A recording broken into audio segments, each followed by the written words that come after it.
It's good afternoon in Mamalashon. Before we start, this year's Yimei Yun is also honoring 50 years Yeshivat Har Tzion, and which I've been here for 42, I think. So I can sort of want to dedicate myself to this year.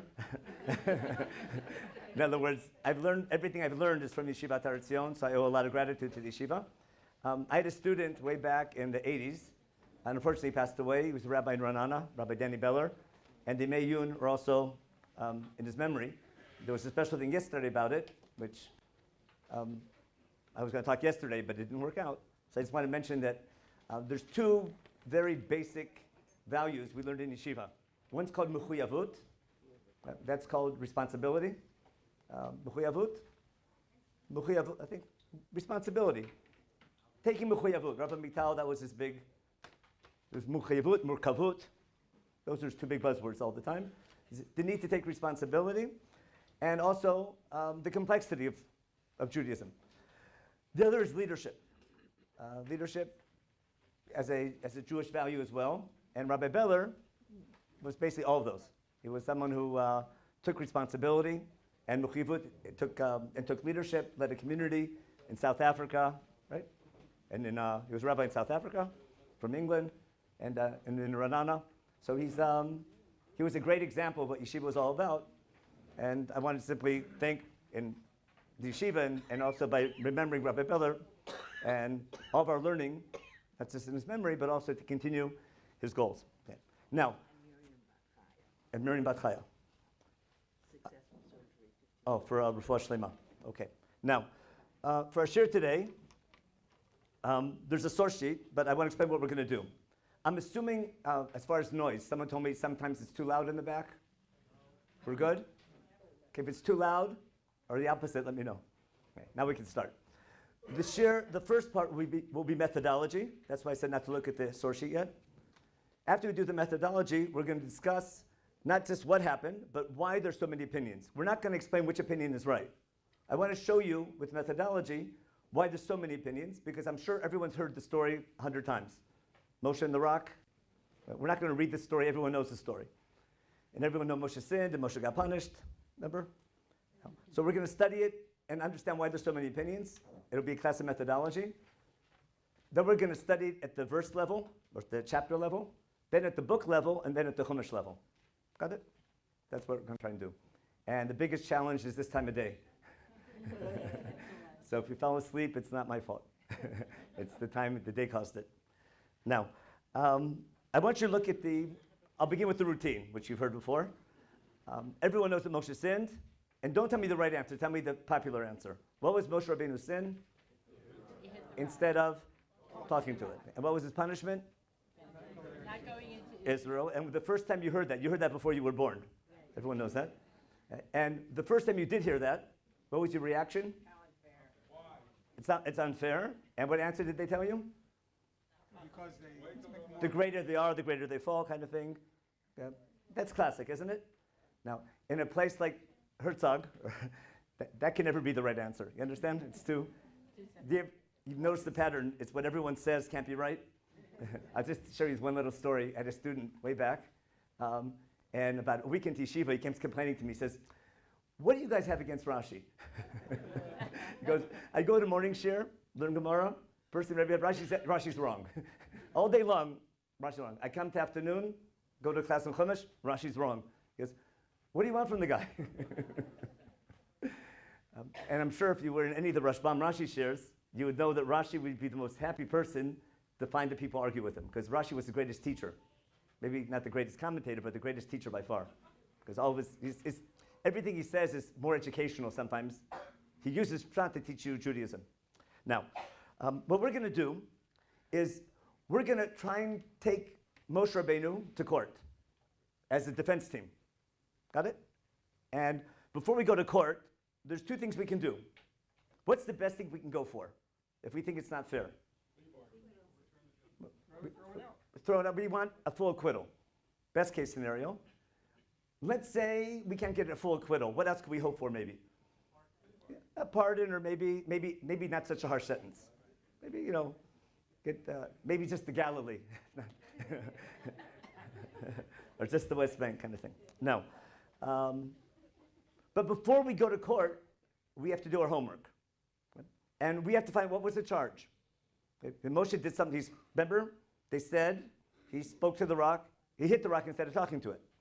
So let's take a look what it was that God told him. So here's what I want you to do. Look at the source sheet. Or you can look your Tanakh, the one that says the Hebrew English, where it says, source A, Bamidbar chapter 20. Yeah. Okay. Just look at Pasuk Het. It's highlighted in case it's hard to find. Verse 8. Hebrew or English, either one. What you want to do when you have to play the game, you have to look at Pasuk Het. Pretend you never saw it before. Okay. And I want you to count carefully how many commandments is Moshe Rabbeinu given. I'm going to repeat the question to make sure you understand it. I want you to count how many commandments does God give Moshe Rabbeinu? Not how many commandments there are, but how many. Don't say the answer, okay? Don't say the answer. Just you can raise your hand when you have it, but count carefully how many commandments Moshe Rabbeinu was given. Okay? We'll take it. Don't say the answer. I know it's hard not to say.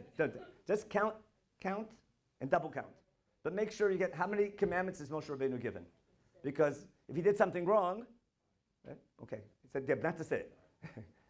Okay, we'll take a vote in a minute. It could be everyone has the same answer. It could be. Don't look the page over. Don't turn the page over. Yeah. If you turn the page over, you have the answer. Okay. Don't turn the page over. Okay. Okay. We'll take. Someone said 5. Anyone say anything less than 5? Okay. 4. Any 3s? 1 3. Okay. No 2s. I hope, right? Okay. So there's 3s. If you have a 3. If you have 3, 1, 2, about 3 people. Okay. 4. 4, 1 second. We'll get 6 in a minute. 4, 1, 2, 3, 4, 5. Run 6. Okay, 6 or 7. 5. Okay. And 6. Oh, 6 wins. Okay. 7. Oh, 3, 7. No 8s, I hope. Okay. 8. Oh my gosh. Okay. Got to go to Vegas. Okay. 2. Even 2. Okay. So look at that wide range. Isn't that cute? Everyone read the same verses. And if you didn't flip the page over, we had a whole wide range of opinions. So let's check it out. We are 2, 3, 4, 5, 6, 7, 8, 9. But you'll see why counting was so important. So let's take the first command. The first command is simple. Okay, now, how can you tell something's a command? It's imperative that you understand why. Okay. Kachatamate is imperative, right? Got that. That's a command. Is that the whole command? No. What's the next command? Assembly. Hakel. Hakel was another command, isn't it? Yes. Because it's a command verb, isn't it? Yes. So let's read the whole command. What's the whole command? Hakel teida, ata baronachicha. Now, some people counter that as 2. Why? Because that's why I said Moshe is given one command to gather the nation together with Aaron. Right. Okay. So I'm going to count that as 1. If you get a chocolate bar for every command you find, so you can say 2. You follow? But I'm saying, but simple like logic. It's commandment to gather the people together. Okay. Got it? Now, it's 1. Yeah, it's 1. It's command to gather the people with Aaron. Okay. Now, command number 3. Okay, so let's be careful here. Okay, v'dibartem is plural. V'dibartem, both of you, you and Aaron. Not just it's Moshe is commanded to speak together with Aaron, to speak to the rock. Okay, and Menachem. Okay, is that the end of the command? What? Rob Gadishi said he's talking to Aaron. You were in that chair this morning, some of you? Okay, we'll talk about that later. Okay? But v'dibartem, I think, is plural. It's not clear that it's a command. And it's not. That it's not clear the what? That it's a command. V'dibartem, I think, is a command, isn't it? What? V'dibartem. It's an avar with a vav on it. Okay, but most people understand it. I'm pretty sure it's a command. It's imperative. For sure, it's imperative. The form is imperative. No. Not? Well, with the vav there in front makes it Makes it a future. dabru. Makes Okay? it a future. But that's what the vav does. But it's understood as a command. They're supposed to command it. We can go to court with that. The Moshe Rabbeinu didn't understand, or God didn't understand grammar. And he didn't have to talk. Okay. Anyway, v'dibartem elasela lenehem. How about, who counted v'natan memav as a command? Anyone over 5. Okay. That's a mistake a lot of people make. But why is v'natan memav not a command? Okay? That's for sure not imperative. That's the result. Speak to the rock, and it will give water. So the command is speak to the rock, and speak to the rock so it will give water. Okay? Simple enough? 3. Okay. Next command. Okay. Some of you didn't count that, but I'm going to read it. Votzete lemayim min hasela. Who did not count that as a command? Anyone under 5? Agreed?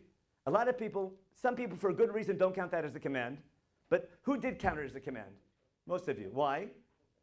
Because it's imperative. Votzetem is imperative, isn't it? Maybe not. What? Votzeta, it's to Moshe. What? No, Votzeta, listen, what you're saying makes sense. Let me explain the problem. Listen to the problem. Let me explain to you why a lot of people don't count 4. Because 4 doesn't make any sense if you believe in gravity. I'll explain what I mean. If Moshe is supposed to speak to the rock and it will give water, what's going to happen next? It'll come out. So there's no need for 4. Right? There's no need for 4. It's a superfluous. There's no reason to command number 4. Therefore, I can read the pasuk and say it can't be a command. It's the result. And I can play with my grammar a little bit like that. And I can say it really means so that the water. Yeah. But on the other hand, it sounds like a command. Okay, I'm not. Yeah. But it says what you're supposed to do with it. It says v'natan meimav, and then what? No, that's the next one. Take it out, and then and then what? Vishkita tedavet biram. Then give them to drink. Maybe pour cups for everybody. What? How about vishkita tedavet biram? Command? Yes. Oh, one command to do 2 things. Okay. Give them to eat, make a kiddush, or make him, and invite the animals. Votzeita means? What's votzeiti etchem mitachat tzivot Mitzrayim? I will take you out of Egypt. What's he supposed? That's a good question. I don't know what he did yet. All I'm going to show you is that it's easy to identify 5 potential commands, and some of them can be double, but there's 5 verbs that seem to be imperative. Okay, and if you want to just review them, look at flip the page over now. See? So the English translation. Of course, it's wrong. It's wrong. Yeah, that's why I left it there to teach you that it's good to know Hebrew to read the Bible, because you might think. If you didn't know Hebrew and read the Bible, you think there's more than one God. Or it might have partners, or it might have a son, I'm just kidding. Okay. No, it's really cool how the translations have a lot of theology to it. Like lo tirtzach. How would you translate that if you're Jewish? Thou shalt not murder. If you're Christian, you translate it, thou shalt not kill. There's a big difference, isn't there? What? That's... Yeah. Murder, yeah. No, that's for that's low tigno, not for murder, but for stealing it's okay. How else can you run a yeshiva? No. Yeah. Okay. What? What? Kill him. Okay. Now, back to the 5 commands. Now, what we're going to do is put yourself in Moshe Rabbeinu's sandals. Just a joke. And try to figure out what would you do if you got these 5 commands. Put yourself in Moshe Rabbeinu's position, and you heard these 5 commands. What would you do? Right? Has he ever done that before? Yes. He's a pro, isn't he? He's done that many times. How about Hakela Teda? Done that. He's a pro, isn't he? Yeah. Using his staff, taking the staff, gathering the nation with Aaron, their team, that's easy. Okay. How about command number 3? Never before. What should he say to the rock? Hi. Sorry, Yisrael v'go'alo. Maybe. No. I like to say, I say, aqua cadabra. How's that? What should he say to the rock? We don't know. Is it Zachar Nekeva, a rock? I'm not sure. But he should say something to the rock. I'm not sure, but God didn't tell him what to say, but speak to the rock. Amen, okay. Now, I was going to say that, and they would say, "Hey, you're wrong." Now, 1 second. That's a difficult one, but he should say something, and the water should come out. How about command number 4? Take water out of the rock, How should you do that? He did that already. I have something, there's a problem between 3 and 4, isn't there? Yes. Got it? Yeah. That's what, the main thing I want you to do, and that's why I gave you that assignment. There's something complicated, there's something unclear in the command. Right. And remember, I'm going to go to court, and we're in law school, and we have to stay up all night and break our heads to figure out what we're going to say in court. But we have to know, we have to prepare ourselves, because we don't know who the prosecutor is going to be. So we want to go to court and know how to defend ourselves. Now, command number 5. I guess that's not that hard. Maybe he has to, I don't think he has to pour a cup for everybody, but organize, give them, it's not holy water. People can drink it. It's not just for the priests or just for, it's for everybody. Now, let's take a look now what Moshe does. And now you can use either your Chumash or just look at the source C. Got it? And you'll see, surprise, surprise, that every command matches up with a execution. Got it? It could be by coincidence or it could be logical. In other words, like the first one, God said, Kach ata mateh. What does Moshe do? Vayikach Moshe et mateh kasher tzivahu. That for sure is fine. Got it? Kasher tzivahu. Now. That's the only one that says kasher tzivahu. That's true. We'll go back to that later on. It sounds like everything else is wrong. Yeah. Maybe. Okay. Now, 2. Hakel davet atav ron lechicha. What's he do? Vakilu Moshe v'Aaron et hakala al pnei hasela. Is that fine? Sounds like it's right. It sounds right. I think Malbi might say that it's kahal instead of Eidah, but Eidah and kahal usually are synonymous. Now we're 3. Now it's complicated. Let's see what Moshe does for 3. God said, "Speak to the rock, it will give water." What's Moshe do? Le'inehim. He speaks to the people. Well, vayomer lehem shimuna hamorim. Right? How come he's talking to teachers? No, Morim, I'm sorry. Morim doesn't mean teachers. Morim means, oh, you rebel ones, or bitter people. Okay. Oh, you rebel people. Oh, you rebels. Listen up, oh, you rebels. Okay. And who's Lehem? Lehem is to the people gathered around the rock. Okay. Listen up, oh, you rebels. Hamin hasela hazen otzi lechamayim. Hey, there's a question mark there. How come? Is it a rhetorical question? No. Wait, is it possible or not possible? Impossible. What? It's impossible. Just real quick. Yeah, what do you want to ask? Who speaks? Okay, okay. So that was Rabbi Gadishi share, gave a share on that before, those who were there. He wanted to prove that possibly that Aaron was talking because Moshe, because, yeah, Aaron is his spokesman. yeah. So it could be that they're talking, but one talks on behalf of 2. You know how you do that? You stand next to somebody and you talk in the plural, and you would say, let's say, Hamina sela notzi lechem, not otzi, but notzi. Notzi is plural, isn't it? Yeah. So there's one person talking on behalf of 2 people.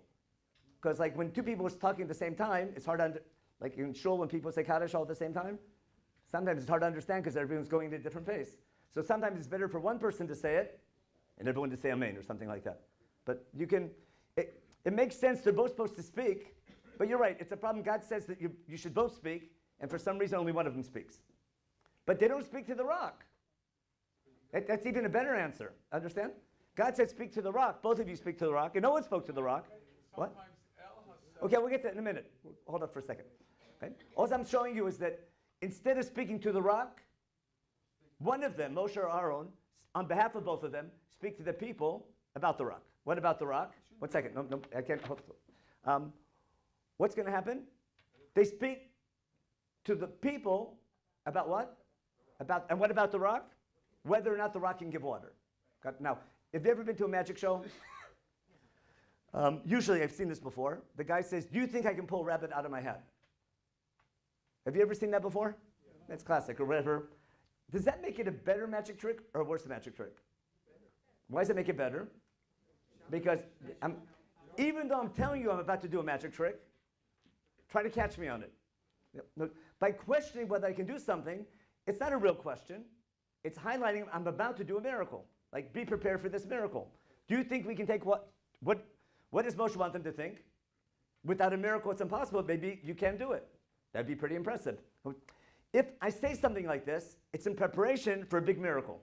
Okay? The goal here is to sanctify God, I think, or to sanctify the miracle, to show that a big miracle is about to happen. But for some reason, God never told him to do this.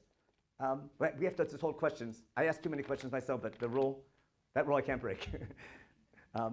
Now, there's rules for in the Meyun. That we're supposed to limit questions and things like that to the end. Now,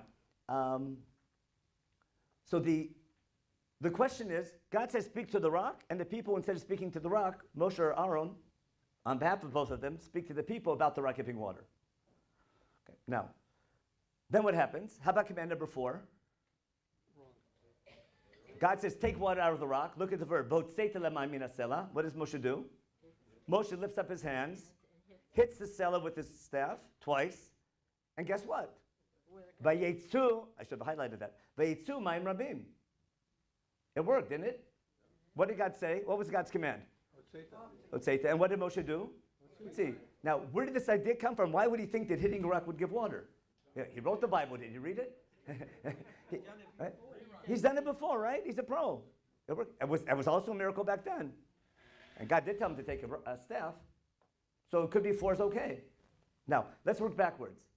If 4 is okay, and that's how Moshe understood 4, how did Moshe let's play Jeopardy. How's that? Okay? Rabbi for 200. Okay. Let's read the answer. Let's read, based on what Moshe does in 3, Moshe speaks, Moshe or Aaron, they speak about the rock to the people. Okay. How did he understand the command? How did they understand command number 3? Yeah. In other words, if I want to be their, not the prosecutor, the defense lawyer, if I want to defend them, how did they understand the command? Not speak to the rock, but speak about the rock giving water. Yeah, speak to the people about the rock. Now, but if you talk to an object that doesn't have ears, so I can look at my watch and talk about how amazing Timex watches are. When you drop them, they don't, whatever it is. I can look at the watch and talk to the watch, but I'm talking to the people around me about the watch. So El means facing. Facing, yeah, could be like that. In fact, Ramban brings several examples in Tanakh where El means al. It can mean that sometimes in Hebrew, not all the time, but sometimes when it makes sense. Because when you talk to an inanimate object, you're talking about it, not to it, or facing it. Now, if Moshe understood the command that way, then we solve all of our problems. Let's say Moshe understood, and now, does it make sense that Moshe would understand the command that way? Because once I understand the first command is speak to the rock, not speak to it, but speak about the rock to the people about it giving water, then I no longer have this problem of one command being superfluous. Beforehand, if I was supposed to speak to the rock and it would give water, command number 4 is superfluous. If command number 3 is speak about the rock giving water, then I need command number 4. Make sense? That's why he needs the staff. Of course. To hit it would make sense. Got it? And now we have a new problem. You can interpret number 4 as explanatory. It could be, but I'm saying I could do that, but I could also understand it. If I understand that Moshe understood God, that's why I'm saying I'm playing Jeopardy. Let's look at what Moshe did, and based on what Moshe did, let's understand what command he heard. The command that he fulfilled was speak about the rock giving water to the people. Speak to the people about the possibility of the rock giving water. That's what he does. So how would I have to read the command? Not v'dibartem el asela, v'dibartem al asela leinehem b'natan meimav. If I just switch el to al, I have an airline. No, if I switch el to al, that was bad. If I switch el to al, then what do I have? Everything's perfect. And it could be that he's right. It's not that he made a mistake. Because if Moshe doesn't understand God, and then we have a new problem, that what? Because what would Moshe be thinking? I'm his defense lawyer. If God wants me to give them water and realize it's a miracle in a miraculous way, I want to get them ready for the miracle, like a magician. And therefore, Moshe gathers how did Moshe understand what God wanted? Before you give them water, like you always do, make sure they understand where it's coming from. Do you think God can help you? Do you think we can take water out of the rock? If that's to build up the miracle. And it makes sense then. And now we have a new problem. What's the new problem? Moshe did nothing wrong. Now, if I understand the commands, that means I can go to court now and say Moshe did nothing wrong, because command by command, it makes sense what he did. Wait, hold up a second. No, I've told questions this for a second. But you understand what I'm getting at? Command by command, there's logic to everything Moshe Rabbeinu does. Gather the people, talk to the rock about giving water, back to the people about the rock giving water, getting water out of the rock, giving them to drink, and it worked, didn't it? Yeah. Now, the problem with that approach is simple. He got punished. And when you were about 3, 4 years old, you learned that when you get punished, what's that mean? You did something wrong. You didn't understand what, but you did something wrong. Okay, we'll get to that's what we're going to do now. For a second. We're going to go one by one and see, assuming that he's supposed to speak to the rock. Assuming he's supposed to speak to the people and not to the rock. Assuming he did the right thing, but knowing he did something wrong, I have to go back and read real carefully now and find something else he did wrong. Got it? And by the way, the only commentator who says he hit the rock instead of talking to it is Rashi. Everyone else agrees he was supposed to talk to it. He was supposed to hit it. Only everyone knows Rashi's approach because it fits in with later on. But here you can easily read without it. Now let's take a look. 1 and 2 are fine. Kasher tzivao and 2 is simple. How about 3? Let's say he's supposed to talk to the people about the rock giving water. He's not supposed to call them. So Rambam, Maimonides, claims, what was the sin? Shibunu hamorim. He called it anger. And the Rambam isn't writing this in his commentary in Chumash because he doesn't write a commentary in Chumash. He does, it's called Mor Nevuchim, but that's not a line by line. He has a commentary on life in his introduction to Pirkei Avot. And he talks about the Shvil HaZahav. Yeah? And in that means you always find a middle road. You don't live to spend money, you don't live to save money. Find the middle path all the time, except when anger. When it comes to anger, he's livid. And he says, he's against anger, you don't find the middle road. You're against anger. And what's his proof? Moshe Rabbeinu got angry one time, and look at that punishment. Now, I don't think Rambam was really meant that was taught in the story, but he's using this story. He's right that you shouldn't get angry. And you have to take that to an extreme. That's right. Is this the proof? This is a great springboard to give over that idea. I don't think he's coming as a commentator on Chumash here. Ramban rips him apart. Ramban, Nachmanides, he quotes that Rambam and says it can't be right. He says leaders have to pretend they're angry, like parents. And therefore he says something else. He follows Rabbeinu Hananel, and he says the second half is the problem. What should have they have said? Do you think God can take water out of the rock? What did they say wrong? Do you think we can take water out of the rock, making it look like what? Instead of sanctifying God, they sanctified themselves. And that he claims is proven by what God says later on. When God explains what it was they did wrong, he explains, what did you do wrong? You didn't sanctify me in front of the people. How would you have sanctified me had you said Hashem? Instead you said we. Okay? But he says, you think we can do it. No, we can. But God can. It could be, yeah. So we can go to court on that. And every other, Ibn Ezra, who also knew Rabbeinu, Ramban is after Ibn Ezra, but Ramban's quoting Rabbeinu Hananel. Ramban doesn't like any of the answers, but by default he takes Rabbeinu Hananel because there's nothing better. Ibn Ezra doesn't like any of the answers, and he disagrees with those two, both Shimon Morim and both with Nutzi. Instead, what does he say? He says it's hitting it twice, because there's nothing else wrong, because he was supposed to hit it, but hitting it twice was a problem. Pamayim. He doesn't like it, but it's got to be something. You follow? Now, that was the first part of the share. I want you to appreciate why there's so many opinions. You got it? So when you read something carefully, I have to hold up on questions. When you read something very carefully, you'll understand what the Parshanim did. Now, what I'm trying to show you, this methodology, that there's 2 stages in study. There's what's called objective analysis, followed by subjective interpretation, meaning before you write your interpretation, you have to read the verses carefully. What do all the commentators do? First, they do an objective analysis, but they don't share that with you. But we just did in class, they don't do. They did that on their own. Now, what do they share with you? Their subjective interpretation based on their analysis. Now, which one's right, we don't know. But there's a klal, Chumash was a book to study, not read. Do you understand the assumption? The assumption of all the Parshanim is, Chumash it's not a book, it's not information. God gave me the book I'm supposed to study, and the message is through the study of the book. It's not a law book. It's not Shulchan Aruch. Now, the problem is, if it's a book to study and not read, how do I know I interpreted the right message? That's Jewish tradition. What do? We argue over what the message is. And who decides? The Beit Midrash, pretty much. But that's Jewish learning. Now, with all that in mind, we still have a problem. Because the punishment is still way too hard. And now we have to go back and look at the punishment. Now we're going to talk more about the book level. The punishment wasn't you can't go into the land of Israel. Doesn't say that. What does it say? Look carefully. What does God say? And back on source B. Look back to source B. V'yemer Hashem el Moshe v'Aaron, Yam lo hemantem bi lakdisheni le'nei bnei Israel, lachein lo taviu, not lo tavou. Lo taviu et hakal hazeh la'aretz asher natati lehem. That's already, and that's both of you. You lost your leadership. In regard to what? Not right away, but you, Moshe and Aaron, cannot be the leaders to bring them into Israel. Which means, if God is saying, because of this action, you are not the leadership to bring the Jewish people into Israel, the problem is not a sin, the problem is a leadership issue.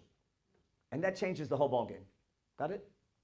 Now, if leadership wasn't another topic in Sefer Bamidbar, I'd have to fetch a little bit. But if you read Sefer Bamidbar, you can't miss the topic of leadership from day one. From Parak 1. Because what happens? It's almost middle management, isn't it? It's called delegating. Moshe's not going to count everybody. Who's going to count them? No, it's every tribe is going to have their own leader. Look, how many stories in Sefer Bamidbar talk about leaders of the tribes?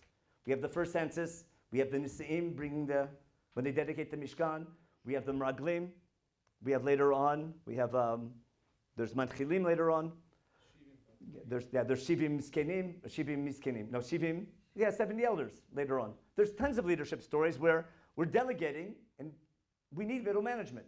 We're going to read the Shabbos. What's Moshe say? That's nothing negative. I mean, it's alluding to something negative, but he makes sense. He says, you should have lots of kids. There's no way one person can deal with everybody. You need more than one madrich for a whole nation. And he says, it's good, you should be as many, but I need some help. And he gets what's called hadracha staff. He needs more counselors. Now, I have to look now in Sefer Bamidbar, is there a leadership problem? Now, what is leadership's job in Sefer Bamidbar? And it gets to our biggest topic. What's the goal of leadership? You would say to lead. So there's that, let's say it was 70 years to the state of Israel. We could have a different title. We're a little bit off by a couple months. But is the state of Israel, is it a vision of a nation or a nation with a vision? You can understand that. Listen? Is the goal having a nation? Is the vision having a nation? Ask Herzl. What's the goal? We need a nation. What the nation will be? Forget everything else. Just have a nation, and that's it. That was Herzl. And then comes Rav Kook and says, no, I need a nation with a vision. Because what's the point in a nation without a vision? Some people say, no, first let's get a nation. We'll talk about that later. Later we'll start on a vision, or we can argue about that, but you have to have a nation. So we fight. But I need a nation. Now, they're both right. Because until I have a nation, I can't have a vision. But without a vision, there's no point in a nation. Now, is the job of leadership to make them a nation or give them a vision? And the question is, what's that vision going to be? Now, God does not need people who are descendants of Abraham living in his holy land. Got it? The land of Israel it's requiring people from Abraham's descent to live there. God wants a nation that's going to represent him. And that takes us to the bottom of source B, which Psukim you know by heart. See, was it like Disheni? I want to talk about the idea of Kedusha. What's Kedusha mean? Separation. But remember Mamad Har Sinai, which is the biggest event in Jewish history? Because that's when we take upon ourselves the commitment to be God's people forever. The idea of Mukhayavut. The idea of Har Sinai is not what we receive, it's what we take upon ourselves. And at Har Sinai, when we get there, God says, do you want to obey me? And you'll be my treasured nation. After we get out of Egypt and go through all the experiences in the desert, we get to Mount Sinai. God calls Moshe up and says, I want you to make this proposition or proposal to the people. Do you want to work for me as a nation forever? Do you want to be my people? I want to separate you from all the other nations, give you a special status, but for the purpose of being a model nation for other nations. That's Kedusha, when I separate one item from a larger group, elevate it for the purpose of being the funnel to bring God to the other group that I'm separated from. So God wants a Goy Kadosh. A Goy Kadosh needs to want to be a Goy Kadosh. Understand? Now, in order to be a Goy Kadosh, I need a land. Without a land, I'm not a nation. Without a people, I'm not a nation. The land is a vehicle, not the value. I need a land to become a nation. I need a people to become a nation. The goal is a nation serving God. Now, therefore, what is leadership's job? To lead them there. A madrich, just to walk them through the desert and get them to their location and conquer the land? Or a leader to make them want to be God's people? Got it? That's the big question. And Moshe Rabbeinu's goal, it's God, at least God's goal, is for Am Yisrael to be a nation that wants to serve God. The goal is not just to physically bring them there. The goal is to be a nation who wants to serve God. Now, do the people believe that God exists? For sure they do. Do they want to be God's people? Well, they don't mind having a good land. They don't mind not being slaves anymore. They don't mind having, a land flowing with milk and honey. Do they want to keep all the laws of the Torah? Well, that's a headache. Got it? Some people would rather be a slave than have to be Jewish. They have to be. But they said they would. Now said. And it lasts how long? Don't you remember life? Of course you said you're going to diet. Of course you said you're going to have one rogal left today. But you don't do that. People are people, aren't they? Especially people who were once slaves. Education's a hard thing. It's not so easy. So I want to show you something going on in Chumash as far as leadership goes. But my point is that what God wants, is hoping for Moshe and Aaron to be the leaders, from an educational point of view, to get the Jewish people to want to be an Am Kadosh. That's not easy. It's almost like bringing up children. Now, how do you get them to be good? Promise them, get a good report card. Remember? You'll get chocolate, whatever it is. I forget what they do anymore. Does it work? Why are they doing it? To get the chocolate or to be a good person? At an early stage of education, it's all about reward. It's only when they get older, if they ever get mature, they understand there's a deeper purpose. And Am Yisrael coming out of Egypt, like God says, Kasher Yaser Yishib B'nu Hashem Elechachim Asreka, when Moshe Rabbeinu in Parshat Ekev explains why was the desert life so difficult. I made life difficult for you because I was training you like a parent trains a child. The question is, does it work? And Moshe's, in fact, not just Moshe, God's going to do tremendous miracles for the people. And I want to show you how the people view everything. Go back to, where's on the source sheet? Here. Go to source F. But I will just do it by heart. You can look it up later on. I want to show you, over and over again, God does miracles, and the people have one conclusion. They believe in God. That's for sure they believe in God. But they think that they're on a death march. They see a God who loves killing people. Look what he did to those Egyptians. Remember, and he tricks them to kill them, doesn't he? First he gets those in Egypt. He tricks them to follow him into the sea, and they get... What did Bnei Israel say right before Kriyat Yam Suf? Remember? Weren't there enough graves in Egypt? You brought us out here to die? It's a trick. So they see this big miracle. They last for a day. They sing. Okay. They get to the desert. They get to... so Palm Springs was okay. There was 70 palms and 12 springs. That was fine. From there they went to Midbar Sin. There's no food. What do they do? When there is food, they complain. Kal v'chomer without food. And what do they say? Why'd you bring us here? To die in the desert, to die of thirst. Go back. If you want us dead, you should have killed us on a full stomach. Why'd you bring us out to die on an empty stomach?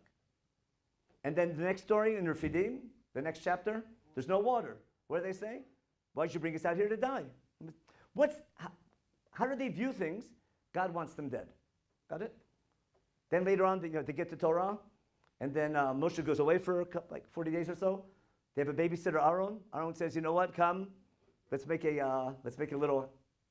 have a holiday for God, and make this little ego." And they all celebrate. And what happens? Moshe comes down, and they start killing everybody for listening to Aaron. To them, it looks like a setup, doesn't it? Now, the worst is when we leave Har Sinai. You might remember this one. They complain for food again, don't they? Remember the mitavim? They have a taiva for a taiva. And then what happens? Guy says, "You want food?" All the breakfast, all the food you want, he brings a slob. And what happens? All the slobs get killed. Because what happened?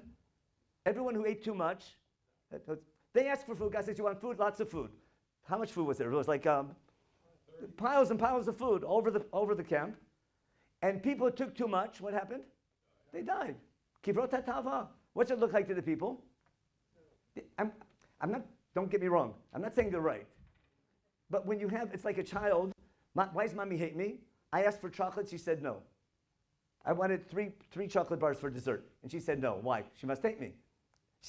Mommy said no because she wants the child to grow up healthy. But the kid doesn't understand that. From their point of view, they're just a mean parent. So what do they sing? From an educational point of view, they just see a God of death. They don't see a God who's training them to become God's nation. That's a very difficult educational process. And a lot of Parshim say it was bound to fail. There was no way anyone could have done it. And definitely not a tzaddik like Moshe Rabbeinu. Maybe a cool guy like, there's kids in summer like who go to camp. Who makes the best counselors in camp? Not the big Talmud Chacham, who said, hey, but a cool guy. Someone did the army, someone who's neat and cool. Not the biggest Talmud Chacham, but he can have an effect on 15-year-olds much more than some big rabbi can, for sure. Now, it's called mechinot, isn't it, pretty much? I mean, and it works, that's the problem. I mean, it's a problem. But I'm getting at, Moshe Rabbeinu was the greatest. He doesn't sin, but there's a lack of compatibility between he and his generation. Now, look what happens in our story. We pulled a trick, sort of. Our share is till 45, right? No, till when? 50? Till 50, okay. Didn't God know that man would sit in Gan Eden? Remember, rules are made to be broken? Now, God, that's a question on Chumash in general about God. It's called theodicy, but that's all of Chumash, isn't it? God knows that God knows that we're going to make our own mistakes. We're supposed to learn from them. That's the problem. Chumash, life is not about being perfect. It's about perfecting. God expects you to fall. The question is, do you blame somebody else? There's a story about that. Back in God. Do you take responsibility, right? Or do you blame it on somebody else? It might get you kicked out of school. I mean, out of Gan Eden. But that's the question. What do you learn? Are you going to live your life blaming and not taking responsibility? Are you going to do something wrong, learn I made a mistake, and try and fix it? But that's already a lesson you can learn from the stories. Now, go back to source A now, and we'll read the story from the beginning. Because I did a trick on you. Instead of starting from Pasuk Aleph, I started from Pasuk Chet. That was a Chet. Okay, good. Start from Pasuk Aleph. Okay, chapter 20. Vayvo b'nei Yisrael kol eda midbar tzin b'chodesh harishon v'yashev ha'am b'kadesh v'tamat sham Miriam v'tikever Hashem. That's the background. And what's really amazing is we have the month and not the year. Now most Parshanim assume it's the 40th year, but doesn't say the 40th year. That's part of the title, when did it happen. If we have time, we'll talk about it later on. The assumption is the 40th year, but it doesn't have to be. But the year is not important to the story, otherwise it will tell you. What's important is the month. What's the first month? Nisan. Now, there's no water. There's Midbar Tzin, which is Nachot Tzin. You ever been in Enuvdat? Yeah. Lots of water there? There's water in Nachot Tzin. Every time Krish 90 floods, Nachot Tzin is the first one to flood. Now they built a big bridge finally to solve it. But Midbar Tzin, there's water there. And even if there's water not there, there's tons of water underground. There's a big aquifer, and it gets the water from Har Chevron even. There's a giant aquifer there, and there's water. When is there water? When it rains in the winter. And that's their source of water. Now, there might be a miraculous source of water in B'schut Miriam, but their source of water is from underground. And now, if there's no water in the aquifer in the first month, what's that mean? And if there's no water in the 8th month, 9th month, 10th month, it's going to rain. So I can wait. Hopefully it'll rain. But if there's no water already in the first month, the summer didn't start yet and there's already no rain, what's the forecast for the next 2-3 months? We're all going to die of thirst. Got it? So look at the people's reaction. Pasuk bet. V'lo yamayim leida. You understand why the month is important and not the year? The month is critical to the story. Vaykilu kol Moshe ve'Aaron. Pasuk gimel. Vayarav ha'im Moshe v'yamru lemor v'lu gavanu b'gvachenu lifnei Hashem. That's the best one. They're so Jewish. Listen. Okay? What are they saying? We should have died with our brethren in front of God. Who died right in front of God? Right in front of God. Who died? More recently. The 250. How did they die? Right in front of God. Were they expecting to die? No. They were just bringing Torah, like Moshe told them to do. Okay? And then, how did they die? Like that. Okay? Without expecting it, sort of almost painless, in front of God. What are they saying? If you want us dead, we would have been better off dying with who? But had we rebelled against you with Korach in the 250, we would have been worthy. At least we would have died without suffering. Now, because we were loyal to you, what's our punishment? We're going to die out of thirst slowly, in a terrible way. You understand what they're saying? And look at the next line.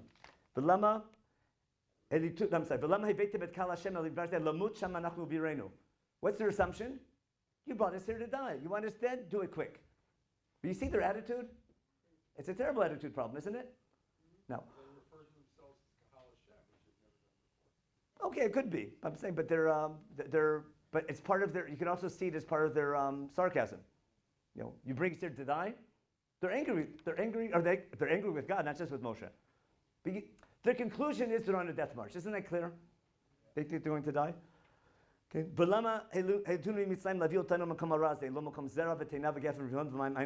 means where do they want to be? Back in Egypt. Remember, I'm sorry. The best example was the Meraglim. What do they say? We're going to read it this week. When Moshe tells over the story. What do they say? B'sinat Hashem otanu. Why did God take us out of Egypt? And why did he command us to go conquer the land? He hates us. And instead of killing it the easy, he's going to kill us the hard. What's he going to do? Let the Amorites do the dirty trick. He's commanding us, go capture walled cities. I'll be there to help you, don't worry. It's suicide, right? Is what's going to happen to us. We're going to listen to this God, right? We're going to attack walled cities, and we're going to die like flies. You want the Amorites to do it? B'sinat Hashem otanu. And what do they say? We want to go back to Egypt. This is crazy. Understand? That's what Moshe says. Because how do they view God's command? Their assumption is God wants us dead. That's an educational problem, isn't it? God could do you can do 1,000,000 miracles, not a million, 1,000 miracles, and you can believe God exists. That doesn't mean you want to be God's people. You understand? Believing in God doesn't mean you keep His mitzvot. Wanting to serve God, liot kadosh, that's the educational goal, not to believe in God. Believing in God is not the goal. It's wanting to serve Him and live a life as a nation serving Him. That's kedusha. Now, so listen what Moshe says. What does Moshe say back to them? That they complain to Moshe and Aaron, right? Listen to what they say. What did they say? No, before then. No. What did Moshe and Aaron answer them back? I'm nothing, that's it. Understand? Their complaint to Moshe and Aaron, what do? They run away, don't they? Pasuk Vav, Vayavo Moshe v'Aaron b'bnei hakahal el petach u'moed v'yipol p'neihem. Is that the first time they fell on their face in Sefer Bamidbar? It's over and over again, isn't it? Why are they falling on their face? They have nothing to do. They're not able to deal with the situation. That's not a sin, is it? It's a tragedy. Now, if you know education, you understand why it's called burnout. You understand how unfortunate it is? They can't handle the situation. What can they say? Believe in God? They believe in God.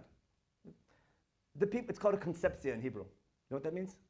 Conceptia? They have a certain concept. No matter what happens, they'll interpret the news the same way. But whatever happens, what do they see? They see a God of death.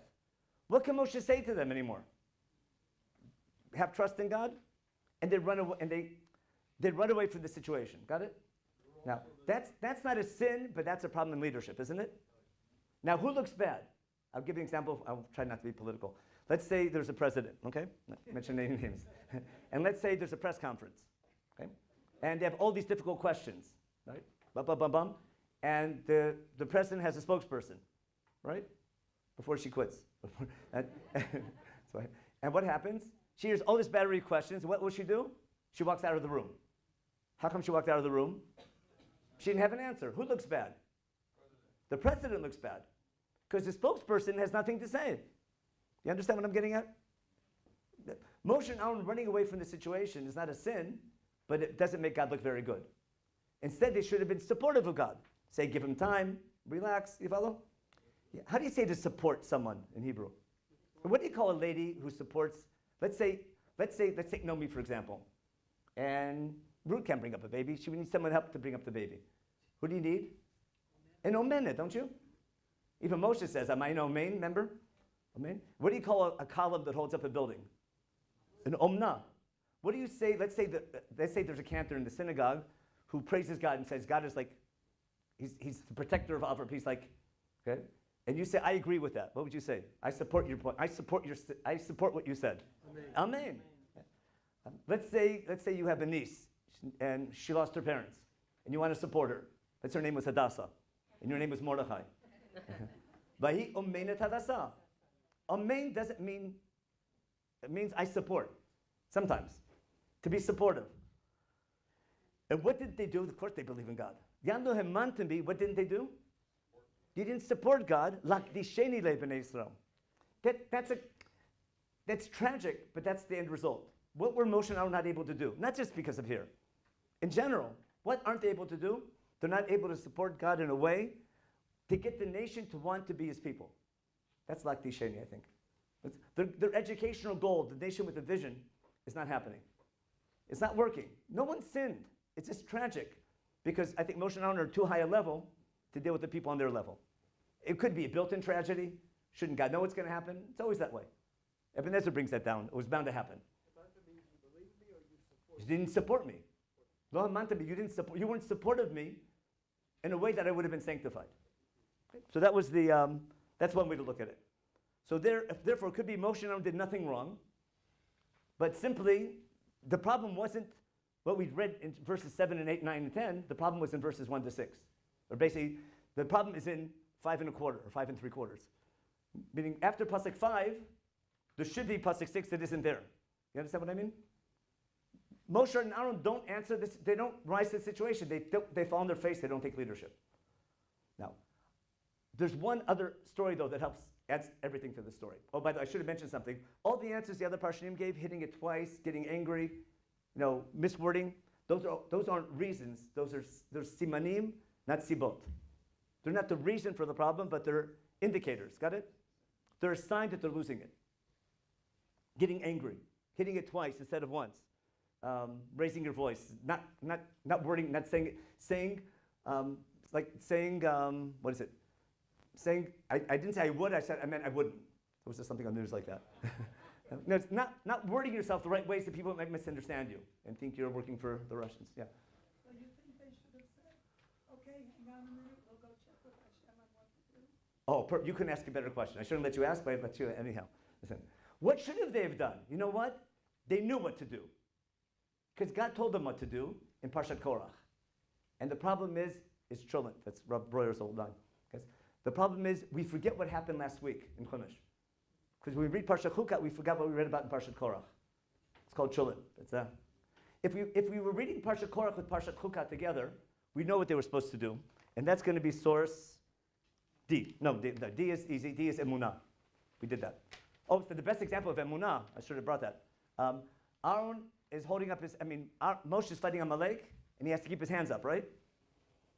How does he keep his hands up? He has a right and left-hand man, Aaron and Hur. See that line in D? Aaron v'Hur tabchu yadav mizeh mizeh, v'yu yadav emunah b'hashemesh. It's not a women's organization. What's emunah there? What? His hands were supported.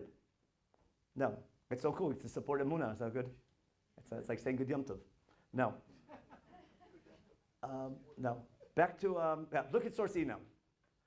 Okay. What's got so? Remember the story in Korach with the staves? Remember? And God says, I've had it with all these complaints. God says, I want to put it into all the complaints. Remember? What's Aaron do? What's God tell Moshe to do? Take staff from every leader, put them in the Ol Moed, and see which one's going to win. Which one won? Aaron's mateh. What happened to it? It was poreach. Remember? Because what was the staff made out of in the first place? Out of wood. What kind of wood? Probably from an almond tree. It makes a good staff. So it's still a miracle, but it's not, it's still an almond. It's not that big. It's a nice miracle. But we'll explain the miracle in a minute. But this staff turned into an almond tree. Got it? It started giving fruit, or blossoming and giving fruit. Why? Look in E, which is Pasach Hafei from Perek Yud Zayin. V'yomer Hashem el Moshe, Hashevet matei Aaron lifnei haidut, v'mishmeret lo'ot lifnei Meri, u'tchal tzunotam be'alai v'lo yamutu. What did God tell Moshe to do? Take Aaron's staff that won the test and put it where? Not on display. In hiding, in safekeeping. Where's the safest place to leave something so no one gets it? In the Aron. For an Ot Livnei Meri, that doesn't make sense. Why not? No one sees it. What's an Ot Livnei Meri? No. How can someone see a staff if it's in the Kodesh, if it's in the Kodesh Kodashim? What's God mean? It's mishmeret, for safekeeping. What is Moshe supposed to do the next time the people complain? Go to take it out and do what? Show it to them. And tell them, it's an Ot Livnei Meri. Tell them Shimon HaMorim maybe. In other words, the next time there's a problem, God says, I'll give you an example from school. Let's say you have a teacher. Let's say you have a teacher, new teacher, got a yeshiva all excited. You get to class, and every 3 minutes, the kids are kids. And they're, they don't behave. What's the teacher do? Send them to the principal, right? Okay. And the next time, if the teacher keeps on sending the kids to the principal, what's the principal going to do? He's not going to throw the kids out. They're paying full tuition. What? He sacked it. I didn't hire you to teach. I hired you to babysit. Your job, you're not getting your job done. You can't come running to God every 2 minutes. Every time there's a problem, leadership can't run to God every 2 minutes. Let's say you're a CEO of a company. You can't, and you have some middle management. Every time a worker has a problem, don't come running to you take care of it. That's why I hired you. It's called administration. Therefore, Moshe and Aaron have to run the nation. They can't come running to God every time there's a problem. Learn to lead on your own. 4th down and 2, 1 minute left, tie game, call a timeout to the head coach. But first quarter, third, football. You know what I'm talking about. You don't call a timeout for the head coach on 2nd down and 5 in the first quarter. Understand? That's not a quarter. You need to lead your team. So God's saying, you can't come running to me every time there's a problem. That's your job. That's why I chose you. That's a leadership problem. And what did God say? I'm sorry. What did they do? They took Aaron's mateh, put it in the Ohel Moed for safekeeping. When's the next time Am Yisrael complains after that story? Well, that was Perek Yud Zayin, right? Perek Yud Chet are laws about matnot kuna. Perek Yud Tet is paraduma. That's all laws. The next narrative in the Bible is our story. It's Kadesh Bid Bartzin. And that's the next time they complain. What should Moshe and Aaron do? They're not supposed to run to God. What should they do? They should take whose staff? Aaron's staff. And do what? Show it to the people. Give them Musar. Tell them. And does Moshe know how to get water? He's done it before. Right? It's worked before. He knows how to get water. Or he can ask to get water, but he can provide them with water. Therefore, what were they supposed to do on their own? They should have taken Aaron's staff from the Ohel Moed. They should have gathered the people together. They should have supported God and said, okay, and they should give them water. And what happened? What did God tell them to do? What they should have done on their own. Understand? Look at it now. Listen what God tells them to do. Kachat hamateh. What mateh is that? Aaron's mateh. Is that what he takes? Sure he does. Vayikach Moshe et hamateh milifnei Hashem. Kasher tzivahu. Kasher tzivahu when? Not in Pasuk Het, but back in Parshat Korach. The problem isn't what he did. The problem is that God had to tell him to do it. They knew what to do, and God had to tell them to do it. Just 1 second. The next thing is gather the nation together to sanctify God. God looks bad here, right? The people are complaining about the relationship with God. Is he a God of death? Support him. Yell at them. Tell them, give him musar, give him rebuke or something. Okay? And what do they do? And then speak to them. Remember, speak to them. Build their faith, whatever it might be. And then give them water and give them to drink. Then Morim's not bad here, because God calls him Morim. Of course it's the right thing to do, with all respect to the Rambam. The Rambam's still right that you shouldn't be angry, but they were supposed to say, Shimun Omerim is exactly what they're supposed to say, because it's an don't leave me marry. If you read Parshat Korach, it's not a problem at all. But Shimun Omerim makes perfect sense. And do you think we can take water out of the rock? They're trying to sanctify God. They're trying to fix the problem. Now, what I'm getting at, they do nothing wrong here.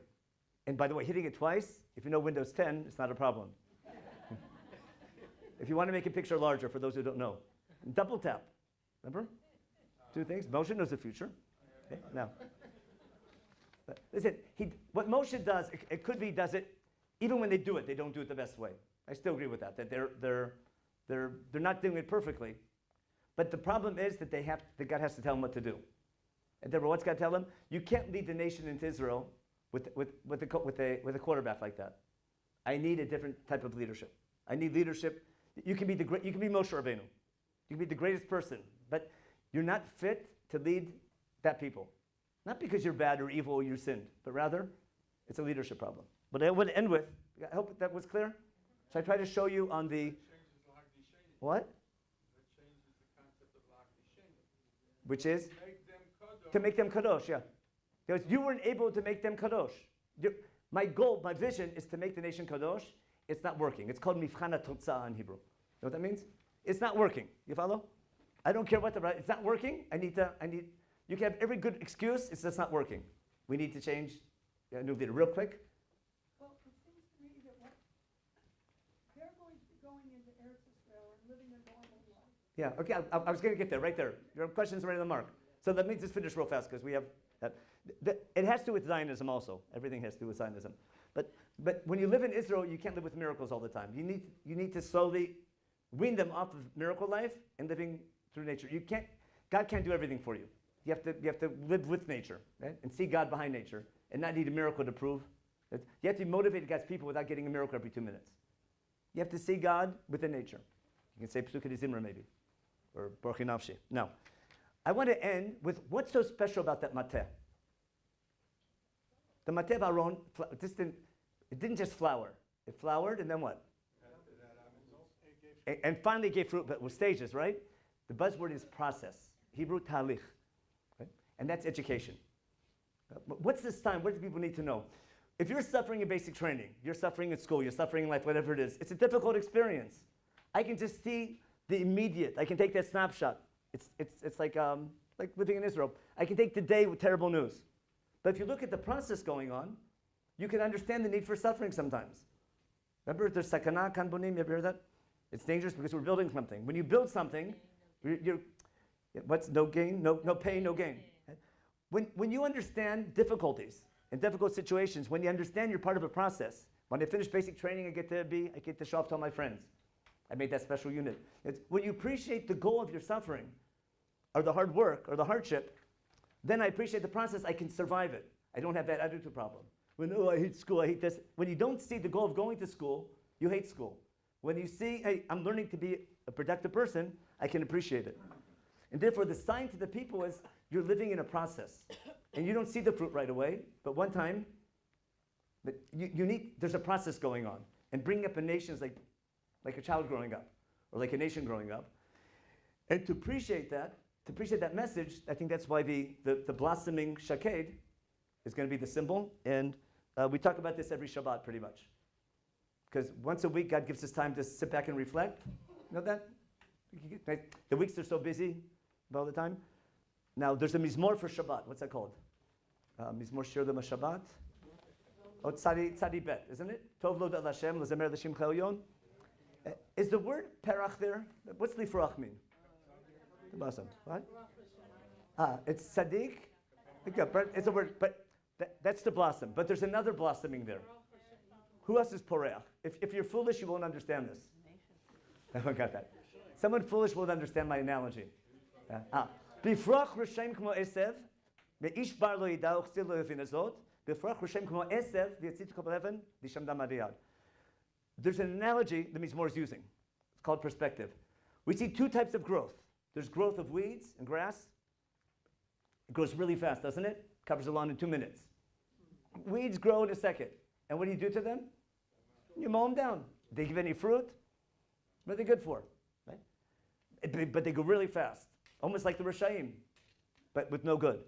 A tzaddik, a tamar, a palm tree, till you plant it, until it grows, until you get shade to get fruit, it takes a long time.